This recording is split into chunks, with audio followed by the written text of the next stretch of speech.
Hello hi welcome back to our channel. నేను మీ సునీత సుబ్రహ్మణ్యం అండి. ఎక్కడికైనా షాపింగ్కి బయటకు వెళ్ళినా రోడ్డు మీద మనకు కనిపించేది ఫస్ట్ ఈ స్వీట్ కార్నే కదా.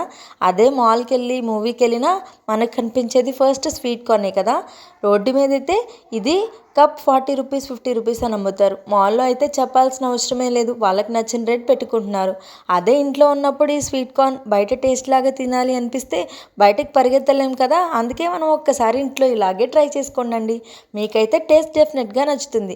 ఒక గిన్నెలో కొద్దిగా స్వీట్ కార్న్ వేసుకుని ఉడకబెట్టుకున్న తర్వాత దానిలో కొంచెం బటర్ వేడి మీద వేసుకొని కరిగిన తర్వాత కొద్దిగా ఉప్పు, కొద్దిగా కారం, కొద్దిగా చాట్ మసాలా, లాస్ట్లో లైట్గా నిమ్మరసం పిండి అలా అలా కలుపుకొని ఒక్క స్పూన్ నోట్లో వేసుకుంటే సేమ్ స్ట్రీట్లో కానీ మాల్లో కానీ ఎలా తింటే మన ఇంట్లో కూడా అదే టేస్ట్ వస్తుంది. మీకు డెఫినెట్గా నచ్చుతుంది. వీడియో నచ్చితే లైక్ చేయండి, సబ్స్క్రైబ్ చేసుకోండి. నెక్స్ట్ వీడియో కోసం stay tune to Sunitha Subrahmanyam.